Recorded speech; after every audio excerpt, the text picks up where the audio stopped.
à tous, j'espère que vous allez bien. Je vous retrouve aujourd'hui pour enfin répondre à une question que vous posez énormément et à laquelle finalement je n'avais pas vraiment pris le temps de répondre, à savoir pourquoi est-ce que nous avons vendu notre maison.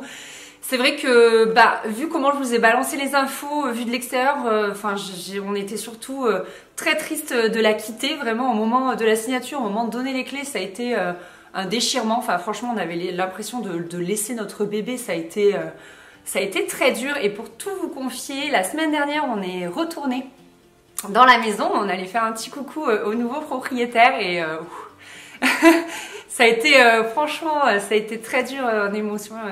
Je crois qu'en repartant, j'avais un peu les larmes aux yeux, mais c'était hyper rigolo de voir comment ils en prenaient soin. Enfin, ils sont juste trop adorables.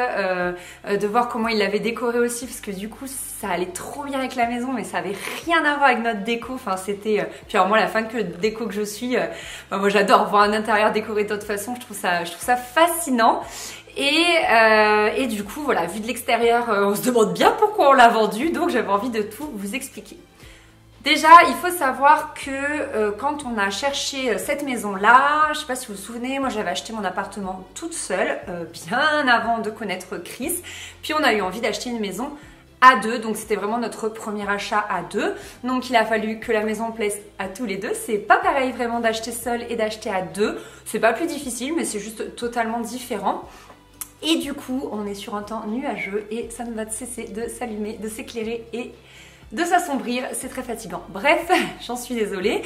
Et du coup, on avait chacun vraiment nos petits critères bien prédéfinis. Par exemple, moi, je voulais vraiment une maison avec un jardin et je voulais vraiment pouvoir me garer dans mon jardin, comme ça avait été le cas quand je vivais chez mes parents. Je trouve ça hyper pratique et c'était vraiment un critère pour moi indispensable.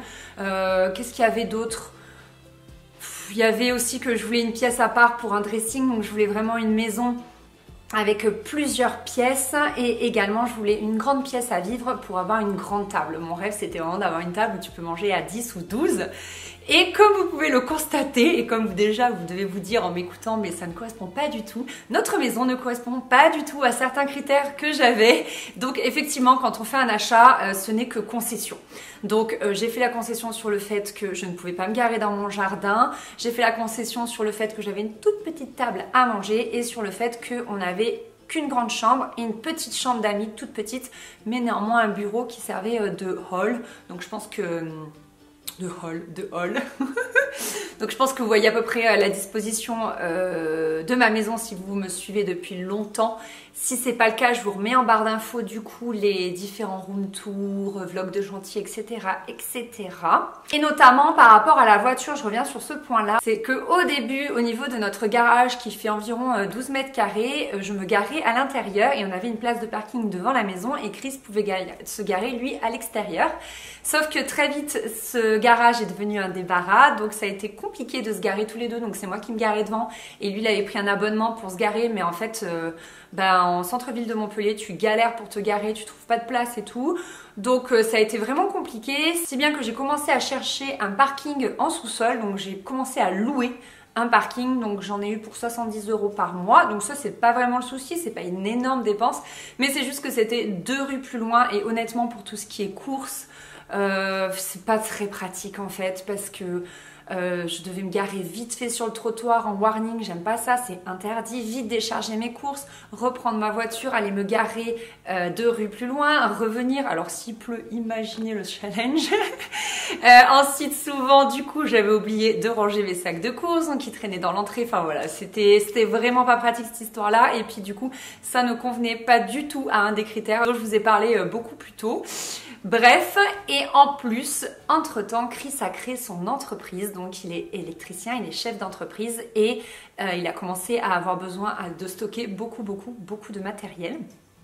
Du coup, le garage est devenu trop petit très vite. Ainsi, malgré le fait qu'on a fait pas mal de concessions, cette maison nous a totalement plu. On est tombé fou amoureux. On n'était pas du tout parti pour de la rénovation. On savait pas vraiment ce qu'on cherchait. Et au final, on est allé en plein dedans. On a mis les pieds dans le plat. On s'est lancé à corps perdu dans la rénovation. On a adoré ça, mais littéralement on s'est révélé en fait. Ça a été au niveau de notre couple, au niveau de notre passion, au niveau de plein de choses, ça a été vraiment la révélation, ça a été la magie, ça a été tout ce que vous voulez, ça a été vraiment une sacrée aventure. Je pourrais vous en parler des heures, mais cette vidéo va être bien trop longue. Mais néanmoins, on savait que cette maison était petite, on savait également qu'il y avait des choses qui ne nous convenaient pas, comme je vous disais, par rapport aux concessions qu'on a faites, il y en a de nombreuses autres également. Et du coup, on savait qu'on n'allait pas la garder très très longtemps. On s'était donné, à vrai dire, pour tout vous dire, on s'était donné 5 ans. 5 ans, c'est généralement le temps qui est raisonnable et qui est intéressant pour ensuite rembourser votre prêt. En fait, on conseille de garder minimum 5 ans votre prêt pour ne pas perdre d'argent. Donc, du coup, c'était vraiment, voilà, c'était le tempo qu'on s'était donné. On s'était dit, allez, 5 ans, c'est bien. Sauf que vous avez vu, on l'a vendu au bout de 3 ans. Des fois, on se dit qu'on est complètement dingue. Et du coup, l'élément déclencheur, ça a été la période de Noël de l'année dernière. Il y a un grand garage qui s'est loué dans notre rue à 2 maisons de la nôtre. Donc, le pied, on se voyait déjà faire une mezzanine, ranger plein de choses, Chris pouvoir même rentrer son fourgon dedans, ranger tout son matériel, moi pouvoir revenir me garer dans notre garage, enfin c'était le pied. Ça a été de très longues négociations avec le propriétaire du garage, parce qu'il devait changer la porte, etc., etc. Et du jour au lendemain, il n'a plus répondu à Chris et du coup, il l'a loué à quelqu'un d'autre.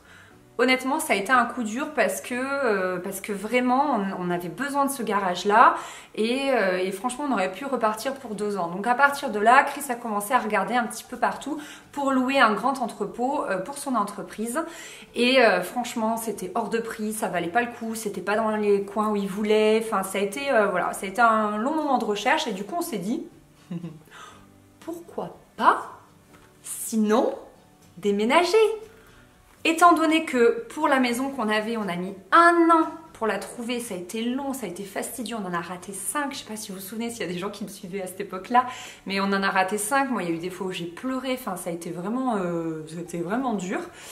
Pourtant je pense pas être du genre à pleurer pour rien, mais là vraiment quand tu as des déceptions comme ça, des énormes coups de cœur et que les maisons elles te passent sous le nez, enfin c'était hyper dur quoi, et du coup on s'est dit on va regarder à l'avance, comme ça si ça met 1 an, on aura du temps devant nous.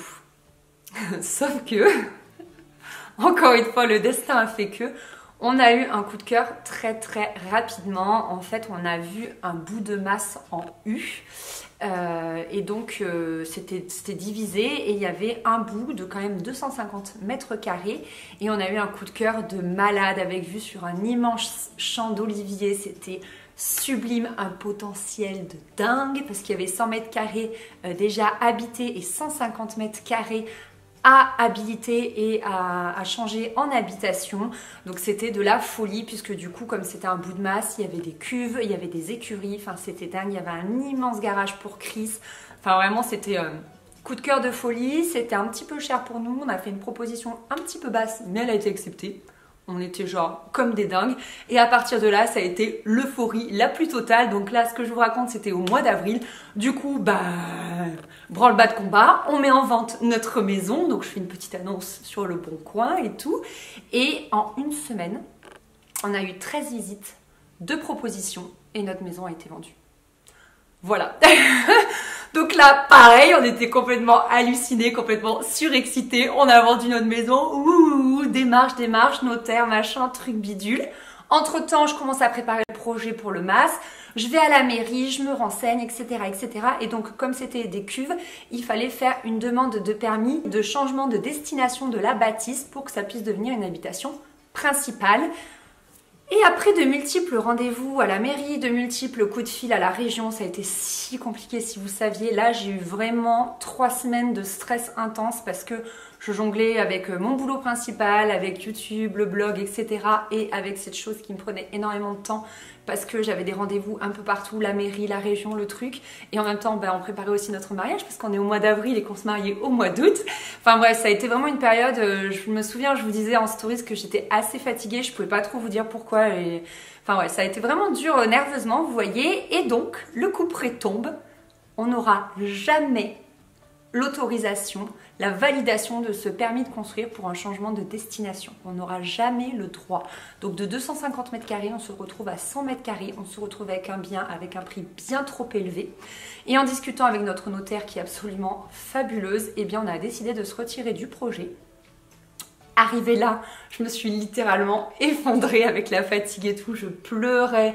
Je disais à Chris, tu te rends compte, on a vendu notre bébé, on n'aurait pas dû, c'était ridicule, on s'est enflammé pour rien, enfin bref. Et de là, s'en sont suivis énormément de visites et je crois qu'on a eu un final coup de cœur, je crois en juillet, je sais plus, non, non, début juin, c'est certain, puisque nos démarches depuis sont excessivement longues et c'est pour ça que je ne vous en parle pas davantage. Mais voilà, on est sur un énorme coup de cœur. J'ai hâte de pouvoir vous en parler, vraiment, je vous jure, je vous fais pas des cachotteries pour rien, j'ai juste trop peur que ça nous file entre les doigts, mais là on touche au but. Normalement on devrait avoir une date de signature d'acte final dans pas longtemps, donc qui dit acte final dit qu'on aura les clés et que du coup je pourrai tout vous dire, vraiment j'ai qu'une hâte, c'est de partager ça avec vous. Parce qu'encore une fois, je sais pas si vous le savez, mais vraiment, quand j'ai commencé les vlogs de chantier, ça n'existait pas du tout sur YouTube. Personne ne se filmait en train de faire des travaux, les trucs rénovation et tout, ça y était pas du tout. YouTube à l'époque était en plein boom de la beauté et de la mode. Et je m'étais dit, ça va être mais ennuyant à mourir, mais personne regardera ça. Et je m'étais dit, je m'en fiche, ça fera mes propres souvenirs et puis voilà. Et au final, c'est vrai que ça a pris et vous nous avez donné une telle force et ça a été un tel rendez-vous et pour nous, ça a été de tels souvenirs. Ça a été fabuleux et du coup, j'ai vraiment trop hâte de recommencer parce que c'était trop bien. Donc, sans tout vous dire, vous vous en doutez, il y aura de la rénovation, il y aura des travaux. Donc voilà, écoutez, j'espère vraiment que j'ai pu répondre à vos questions. Voilà pourquoi nous avons vendu notre maison. Donc c'était un mix entre le fait qu'on s'y attendait. Bien avant, au moment de l'acheter, on savait très bien qu'on la revendrait assez rapidement parce qu'il y avait quelques critères qui faisaient qu'elle ne nous convenait pas à 100%, même si on en était fou amoureux. Deuxièmement, parce qu'au fil du temps, effectivement, elle a commencé à vraiment devenir trop petite, notamment au niveau du travail de Chris et au niveau de ma pièce à vivre où je rêvais de cette grande table, etc. etc. Et troisièmement, parce qu'on a eu un coup de cœur un peu prématuré qui a fait qu'on a vendu notre maison de manière également prématurée et qui au final a fait qu'on s'est retrouvé le bec dans l'eau, comme je vous l'expliquais plus tôt. Voilà, bon bah écoutez, je vous laisse, je vous fais des gros bisous et je vous dis à très bientôt pour des vidéos recettes. J'ai décidé de vous faire des petites recettes d'automne, donc j'espère que ça vous plaira. Gros bisous, bye.